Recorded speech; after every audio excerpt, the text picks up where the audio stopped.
The man in the pressed gray suit stood at the edge of the field, and for the first time in his professional life he could not find a single thing to say. He had come with a folder. He had come with a plan. He had come, if we are being honest, with a certain amount of pity already loaded and ready, the kind of pity a company sends when it wants a farmer to sign something and go quietly.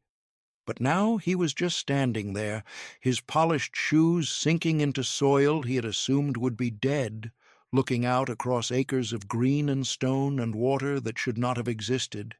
His mouth opened. Nothing came out. Behind him, the driver of the black company car leaned against the door and watched, because he had never seen his boss lost for words either. And the old farmer who had brought them here didn't rush him. He didn't gloat. He just stood beside the man in the suit, hands in his coat pockets, letting him look for as long as he needed to look. If you have ever been handed something the world called garbage and been told to be grateful you got it at all, then stay with me, because this story is for you.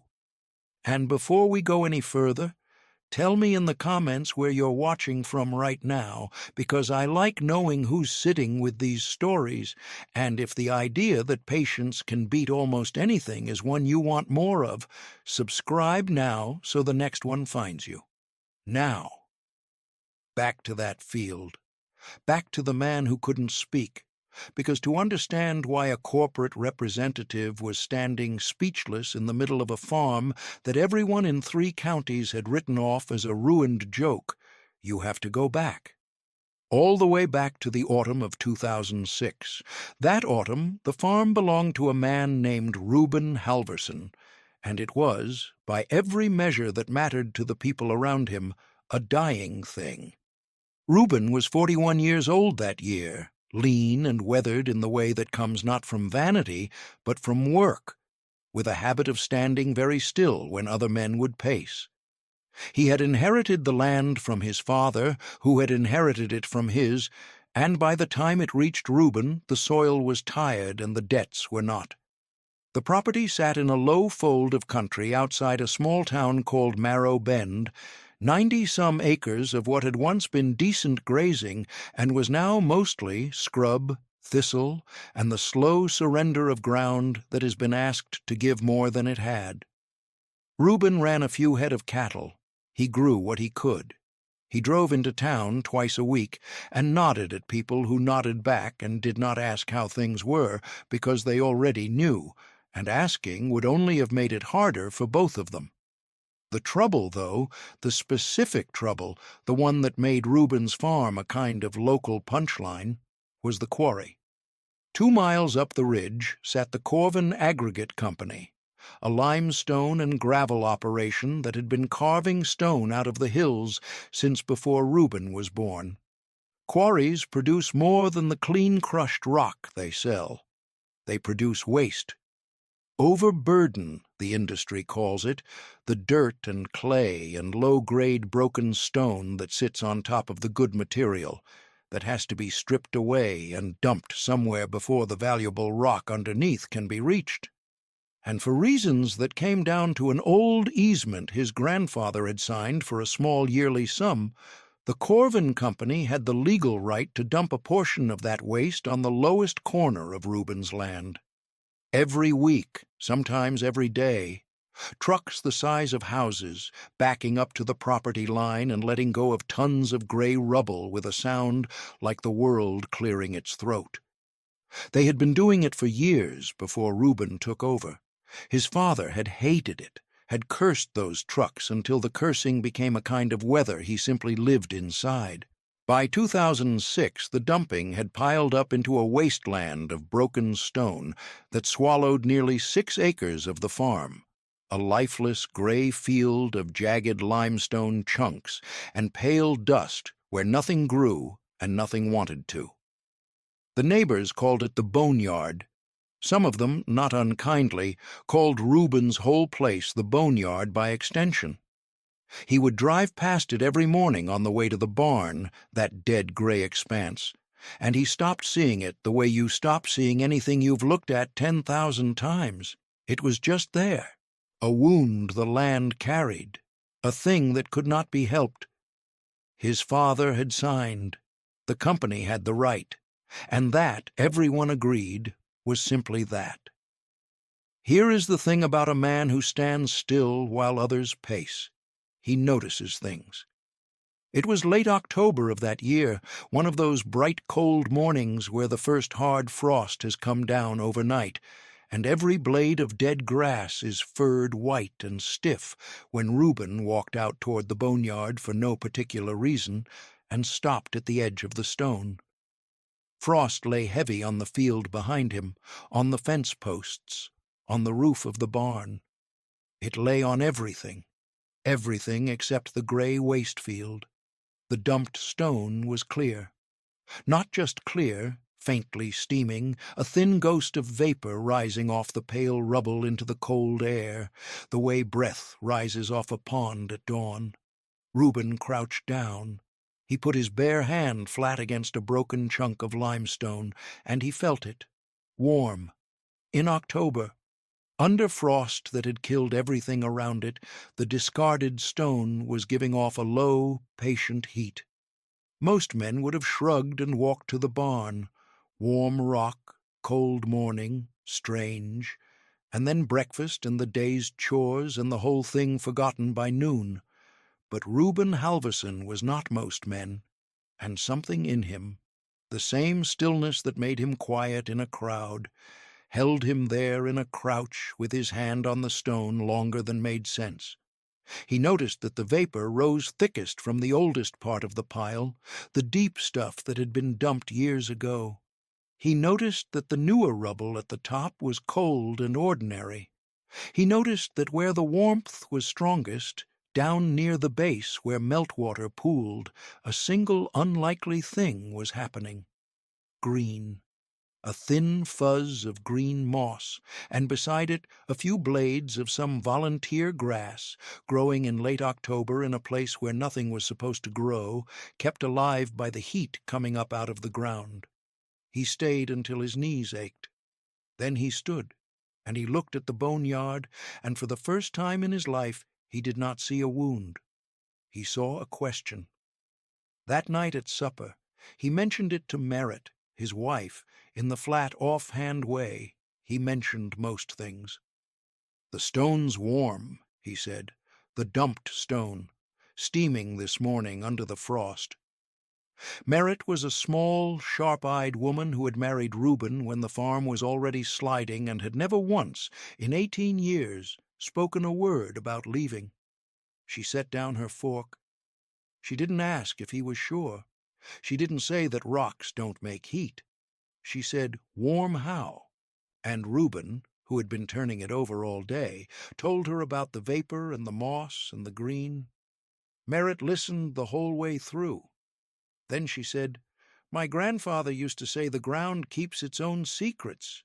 She didn't say anything else. She didn't need to. But the next morning she walked out to the boneyard with him before the sun was fully up, and the two of them stood at the edge of that pale, steaming field together, watching the earth breathe. What Reuben did next was the thing that separates the people who notice from the people who act, and it was not dramatic. It was a trip to the county library, 40 minutes each way, where he sat with a stack of books about geology and chemistry and asked a young librarian named Priya to help him find anything about limestone that gives off heat. She thought it was a strange request. She helped him anyway. And over that winter, in the hours after chores, by lamplight at the kitchen table, Reuben Halverson taught himself the beginnings of a science that would eventually change his life. He learned that certain kinds of rock waste, when they contain particular minerals and are exposed to air and water, undergo slow chemical reactions that release heat, a process called exothermic weathering, which is just a technical way of saying that the stone, as it very slowly breaks down and reacts with oxygen and moisture, gives off warmth the way a compost pile does.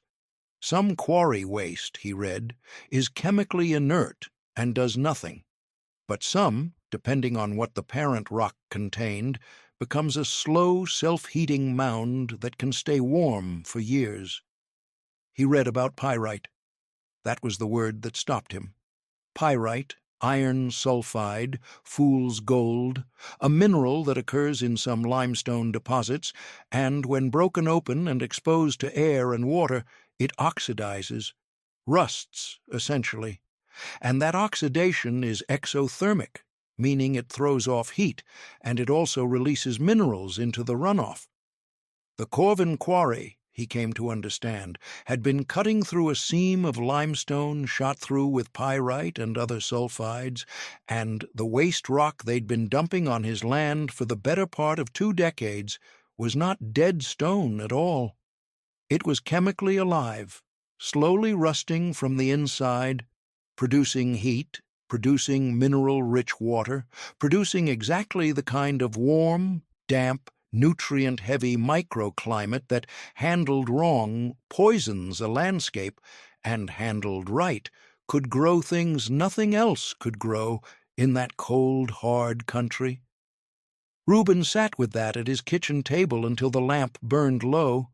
The thing everyone called waste had a temperature and a chemistry and maybe a use. The first thing he tried failed. So did the second. This is the part of the story the neighbors would later leave out when they told it, because it does not fit the shape of a miracle, but it is the part that matters most. In the spring of 2007, Reuben cleared a small patch at the base of the warm stone, hauled in a few wheelbarrows of his own thin topsoil, and planted vegetables, tomatoes, peppers, things that hate the cold, hoping the ground heat would let them thrive weeks ahead of the season. They came up. They also died, most of them, because he had not understood yet that the mineral runoff from the oxidizing pyrite was acidic, too acidic for those plants, and it burned their roots. He lost nearly the whole planting. Word got around, the way word does in a place like Marrow Bend, that Halverson had tried to farm the boneyard and killed a garden doing it. A man named Del Corliss, who owned the feed store and had a comment for everything, said within Reuben's hearing that some folks would try to milk a fence post if you told them it was a cow. People laughed, not cruelly, just certain. They had seen struggling men grasp at strange straws before, and they knew how it ended. Reuben heard the laughter and let it finish. He did not argue. He drove home. And instead of quitting, he changed the question from, "Can I grow food on it?" to what wants to grow on it. He tested the runoff water with strips he ordered by mail. He learned to read the acidity, the pH, and he learned that while it was hostile to tomatoes, it was welcoming, almost eagerly so, to a whole category of acid-loving plants: blueberries, cranberries, certain flowers, tea. He learned that the warm zones and cool zones formed a patchwork across the 6 acres, a map of microclimates, and that if he studied that map instead of fighting it, the boneyard stopped being one dead thing and became a dozen small living opportunities. Over the next 3 years, quietly, without announcing anything to anyone, he mapped the temperature of every square yard of that stone field with a soil thermometer and a spiral notebook, morning and evening, season after season. He filled 11 notebooks. He did not tell Del Corliss. He did not tell anyone but Merritt, who kept the notebooks stacked on the shelf above the stove like recipes. The blueberries were the turning point, though even that came slow. In the acid runoff zones where the heat kept the frost off well into late autumn and started the ground warming early in spring, the blueberry bushes Reuben planted in 2009 did not merely survive, they went riot. They fruited weeks before any berry in the region could, and weeks after everyone else's had finished, giving him a harvest window nobody else on earth in that county could match. He sold his first real crate of them at the Marrow Bend market in July of 2011, and they sold out in an hour, because early berries fetch a premium and out-of-season berries fetch more. A woman who ran a bakery 2 towns over started buying everything he could pick. It was not a fortune, it was a margin. A thin, real margin. The first the farm had turned in longer than Reuben cared to count. He came home that day and set the empty crate on the porch, and Merritt looked at it and looked at him and said, "Warm how?" And this time it was almost a joke, and this time he almost smiled. It was around then that the mentor arrived, though he did not arrive as anything so grand. His name was Dr. O.C. Achterberg, a retired soil scientist who had spent his career studying reclaimed mineland and had moved out to the country to be quiet in his old age. He heard about the strange farmer growing berries on a waste rock pile, the way you hear about anything strange in a small place, second-hand, with skepticism attached. And he drove out one gray afternoon to see it for himself, expecting, he later admitted, to find a man fooling himself. Instead, he found the notebooks, 11 of them. Years of temperature readings, pH logs, plantings, tracked and failed and adjusted, a self-taught record of a phenomenon that Achterberg had published papers on and rarely seen anyone outside a university even attempt to work with by hand. He stood in Reuben's kitchen turning the pages for a long time. Then he looked up and said, "Do you know what you've built here?" Reuben said he thought he'd built a berry patch. Achterberg shook his head slowly and said no. "You've built a passive geothermal reclamation system. Nobody funded it. Nobody designed it. It designed itself, and you were the only one paying attention." He came back the next week and the week after, and a friendship grew between the old scientist and the quiet farmer that neither of them would have predicted. Achterberg explained things Reuben had felt but couldn't name. He explained that the exothermic oxidation could, if left unmanaged, eventually acidify and contaminate the groundwater badly enough to become an environmental liability. That the very heat Reuben loved was a symptom of a chemical process that a quarry company was legally responsible for controlling and usually paid a great deal of money to remediate. He explained that Reuben, by planting acid-loving crops and building shallow channels that Achterberg helped him refine into what's called a constructed wetland, a designed system of gravel beds and specific plants that filter and neutralize contaminated water as it passes through, had accidentally been doing the exact remediation work the company should have been paying for, and doing it better, and growing food on top of it. Achterberg said one afternoon, standing at the edge of the steaming field with his hands folded behind his back, the thing that Reuben would carry with him for the rest of his life. He said, "The land keeps its own secrets, but it will tell them to anyone who stays long enough to listen." Merritt, standing nearby, went very still. It was her grandfather's line, near enough, come back around from a stranger's mouth. She didn't say anything. She didn't need to. For a few years after that, the farm did something it had not done in Reuben's lifetime. It grew, not explosively. Reuben distrusted explosions, but steadily, the way the warm stone worked, patient and sure. He expanded the blueberries. He added cranberries in the wettest, coldest, acidic pockets, floating them in shallow beds the way commercial growers did, using the ground heat to stretch their season on both ends. He built out the constructed wetland with Achterberg's guidance until the water leaving his property at the low fence line ran cleaner than the water the quarry itself discharged, tested, and documented, a fact that would matter more than anyone yet knew. He started a small nursery of acid-loving ornamentals. Merritt ran the market stand and the accounts, for the first time, had a color other than red. The neighbors noticed. Del Corliss stopped making the fence post joke. People who had laughed began to drive out slowly past the property, not stopping, just looking, at the improbable green terraces climbing the old grey boneyard, at the steam rising off the stone in the cold, at the thing they had all been so certain was dead. And then the letter came. It arrived on a Tuesday in the early spring of 2014 on heavy paper with the Corvin Aggregate Company letterhead across the top, and Reuben read it standing at the mailbox with the wind pulling at the page.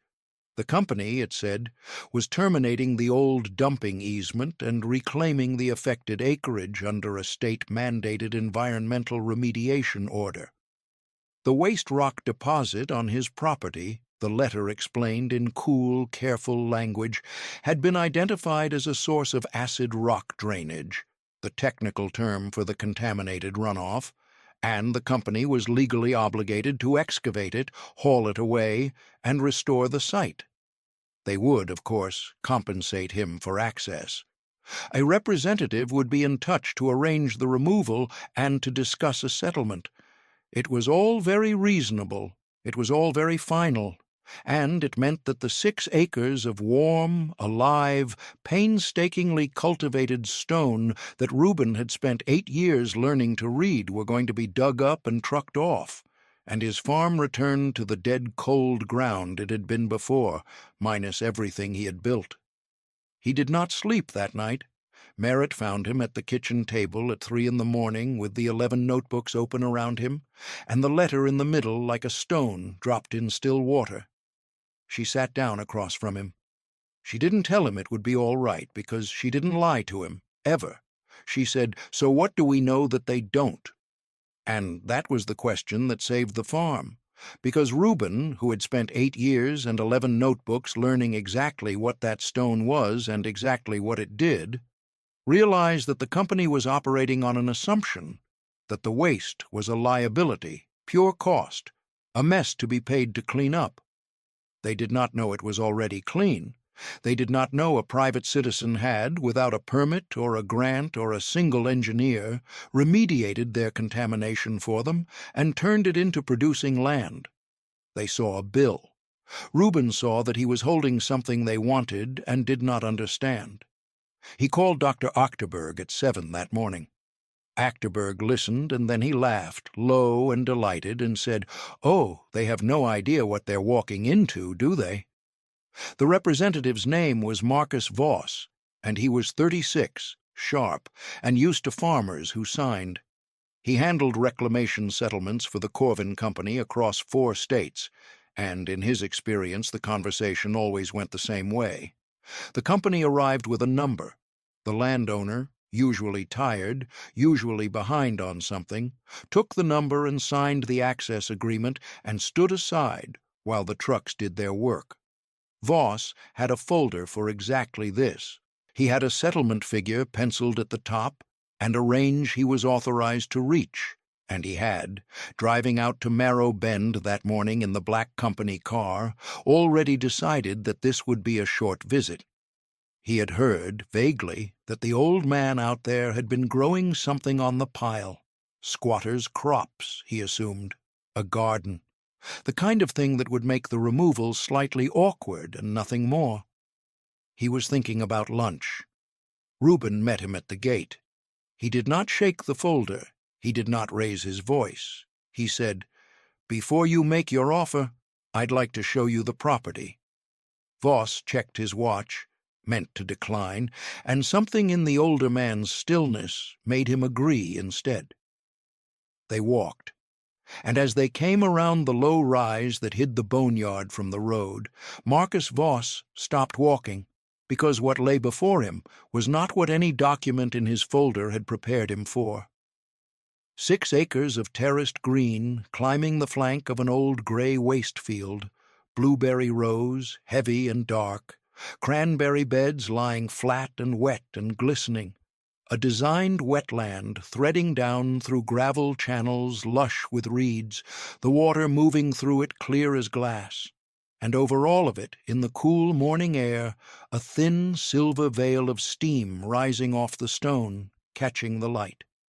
Voss stood there with his folder against his chest. His mouth opened. Nothing came out. That is the scene you saw at the very beginning.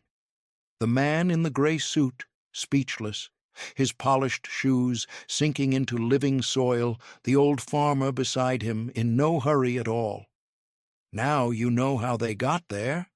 And now you'll hear what was said, because Reuben, once he judged that Voss had looked long enough, began to speak, and he spoke the way he did everything, slowly and without waste.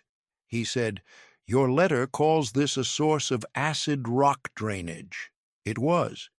He said, 8 years ago, the water leaving my land at that fence line would have failed every test your state cares about. Then he crouched, filled a clean jar from the outflow of the wetland, held it up to the light, and said, "Test that now." Voss took the jar. He did not know what to do with it. Reuben told him it had already been tested, quarterly, for 6 years, by an independent lab, and that Dr. Ose Achterberg, a name Voss knew, a name that carried weight in exactly the world Voss worked in, had certified every result. The water leaving Reuben's property, Reuben said flatly, was cleaner than the water leaving Corvin's own discharge point up the ridge. He had the documents. Merritt had the documents. Voss was quiet for a long time. He was not a stupid man, and he could feel the ground shifting under him in a way that had nothing to do with the soft soil. He said, "Finally, you're telling me you remediated the site." Reuben said, "I'm telling you the site remediated itself once somebody stopped treating it like garbage and started paying attention to what it actually was. He wasn't looking for money." That's the thing Voss couldn't fit into his folder. This man was not angling for a bigger settlement. He was standing on land he had brought back from the dead and explaining, without heat, without triumph, that the company had shown up to pay for a demolition that would destroy a working farm and undo a remediation the company was legally required to achieve and had not achieved anywhere else. Voss thought about the removal cost. He thought about the excavation, the hauling, the disposal of contaminated waste rock, the multi-year monitoring, the numbers he knew from every other site, hundreds of thousands of dollars, sometimes more, to reclaim a pile like this the ordinary way. And here it was, already done, producing. He asked to see the notebooks. They walked back to the house, and Merritt set them on the table, all 11, and made coffee and said nothing while Marcus Voss turned the pages. He was an administrator, not a scientist, but he could read a graph, and what he read was 8 years of a single human being measuring a thing the whole industry paid to make disappear. Temperature by the square yard, water chemistry by the season, the slow, patient conversion of a poison into a garden. He closed the last notebook and sat back and said, quietly, "I came here with a number to make you go away." Reuben said, "I know." Voss said, "I don't think that's the right number anymore." And then, because he was better at his job than his opening had suggested, he asked the only question that mattered. He said, "What would it take to keep this exactly as it is?" The answer took months to work out, and Achterberg sat in on every meeting. In the end, the Corvin Aggregate Company did something it had never done before. Instead of paying to destroy the site, it entered a partnership to preserve and study it. The company's remediation obligation was legally satisfied by certifying Reuben's constructed wetland as the approved reclamation method. The water met every standard, and the paperwork, once the lawyers stopped resisting the strangeness of it, simply confirmed a reality that already existed. Corvin paid Reuben an annual fee to maintain the system, far more than the old easement had ever paid to poison the same ground. They funded an expansion of the wetland to handle runoff from a second waste deposit up the ridge, which Reuben, with Achterberg advising, designed and planted himself. And they contracted him, the man who could not have gotten a meeting with the company 2 years earlier, as a consultant, paid to help them think about their other sites, their other boneyards, dumped on other tired farms in other quiet counties, the way he had learned to think about his own. It made Reuben, over the following years, something close to wealthy. Not lottery wealthy. He would have distrusted that. A margin, a wide, steady, honest margin, the farm finally producing more than it took, the debts gone, the land his in a way it had never quite been before. The berries alone, with their impossible early and late season, supplied bakeries and markets across the region and commanded prices that made his neighbors' eyes widen when they heard the numbers, which they eventually did because word gets around in a place like Marrow Bend.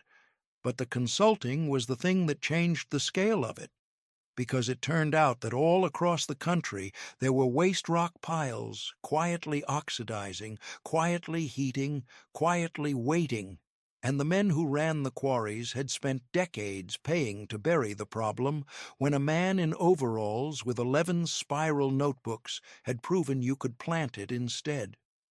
Reuben and Octerberg wrote it up together, the old scientist insisting Reuben's name go first. And the method got a name in the small technical world that cared about such things, and Reuben Halverson, who had barely finished school, was invited to speak at a reclamation conference in a hotel 3 states away, where he stood at a podium in a clean shirt and said in his flat, unhurried voice, "The land keeps its own secrets, but it will tell them to anyone who stays long enough to listen." The room went quiet. Then it stood up. Del Corliss, who had made the joke about milking a fence post, came out to the farm one Sunday about a year after Voss's first visit. He didn't say much. He was not a man built for apologies. He walked the terraces with Reuben, looked at the steaming stone and the heavy dark berries and the clear water running through the reeds, and at the end of it he stood at the low fence and shook his head and said, "I'd have bet the store this was dead ground." Reuben said, "Everybody did." Corliss said, "How'd you know it wasn't?" And Reuben, looking out over 8 years of patience made visible, said the truest thing he knew. He said, "I didn't know.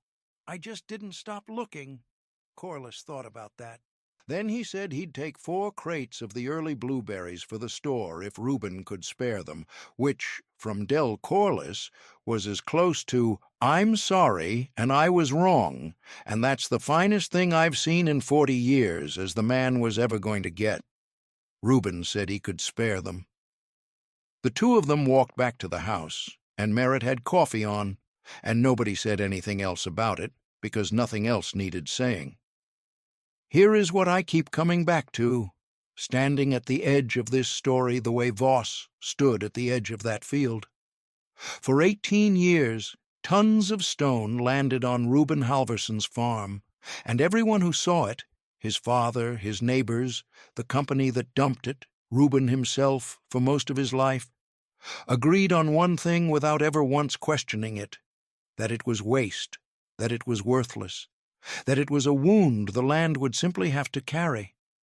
And they were all wrong, not because they were foolish, but because they had done the one thing that guarantees you'll miss the value in front of you.